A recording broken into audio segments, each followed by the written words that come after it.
தமிழகத்துல வடமேற்கு மாவட்டங்கள்ல பெண் சிசுக்கள் சட்டவிரோதமா தாயினுடைய வயிற்றிலேயே சிதைக்கப்படுற செய்திகள் அவ்வப்போது வெளியாயிட்டே தான் இருக்கு.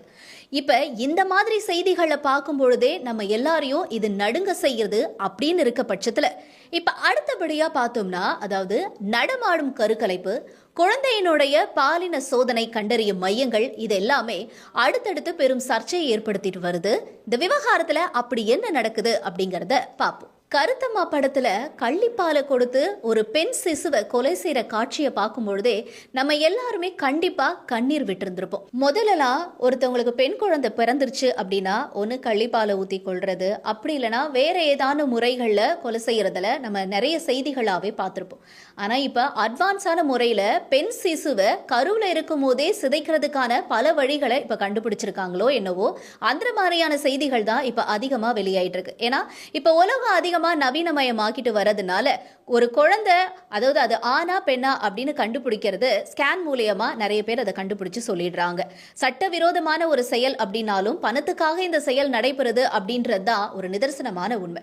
இப்படி அந்த பெண்ணோட வயிற்றுல இருக்கிறது ஒரு பெண் குழந்தை அப்படின்னு தெரிஞ்சிருச்சுன்னா உடனே அதை கருவுல இருக்கும் பொழுதே சிதைக்கிறதுக்கான பல்வேறு வழிமுறைகளை இந்த படும் கொலைகாரர்கள், அதாவது ஒரு பாவிகள் அப்படின்னு கூட சொல்லலாம், அவங்கலாம் இந்த விஷயத்தை இப்ப கண்டினியூஸா பண்ணிக்கிட்டே இருக்காங்க அப்படிங்கிறது தான் இப்ப செய்திகள் மூலமா வெளியாகி இருக்கக்கூடிய தகவல். சேலம், தர்மபுரி, கள்ளக்குறிச்சி இந்த மாதிரியான வடமேற்கு மாவட்டங்கள்ல ஒரு பெண்ணோட வயிற்றுல இருக்கிறது ஆண் குழந்தையா பெண் குழந்தையா அப்படிங்கறத ஸ்கேன் மூலமா கண்டறிஞ்சிடறாங்க.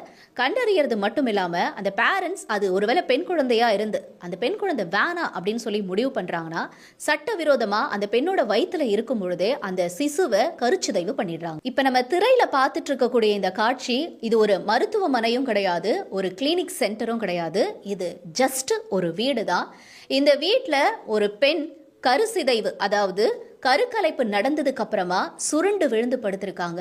இந்த மாதிரியான ஒரு தகவல் சுகாதாரத்துறை அதிகாரிகளுக்கும் காவல்துறை அதிகாரிகளுக்கும் தெரிய வந்திருக்கு. சட்டவிரோதமா இந்த வீட்டில் கருச்சிதைவு நடைபெறுது, கருக்கலைப்பு நடைபெறுது அப்படின்னு தெரிய வந்ததுனால அந்த இடத்துக்கு போன அதிகாரிகள் அந்த வீட்டில இருந்து அந்த கருக்கலைப்பு மாத்திரைகளையோ அதே நேரத்தில் இருக்கிறத எல்லாத்தையும் பறிமுதல் செஞ்சிருக்காங்க. அதாவது சேலம் மாவட்டம் ஓமலூர் பகுதியில் இருக்கக்கூடிய கோட்டகவுண்டம்பட்டி அப்படிங்கிற இடத்துல தான் இந்த சம்பவம் அரங்கி இருக்கு அப்படின்னே சொல்லி. அதாவது இந்த விஷயம் மூலமா, இந்த சம்பவத்து மூலமா செவிலியர் சுகன்யா அப்படிங்கிறவங்கள இப்ப அதிகாரிகள் கைது பண்ணிருக்காங்க. அவங்க கிட்ட தொடர்ந்து மேற்கொண்டு விசாரணையும் நடந்துகிட்டு இருக்கு. இந்த மாதிரி கிட்டத்தட்ட வடமேற்கு மாவட்டங்களை கடந்த 6 மாசத்துல 500க்கும் மேற்பட்ட கருக்கலைப்பு சம்பவம் நடந்திருக்கிறதா வெளியாகி இருக்கக்கூடிய அதிர்ச்சி தகவல் நம்ம எல்லாரையும் ஷாக் ஆகியிருக்கு அப்படின்னு தான் சொல்லணும்.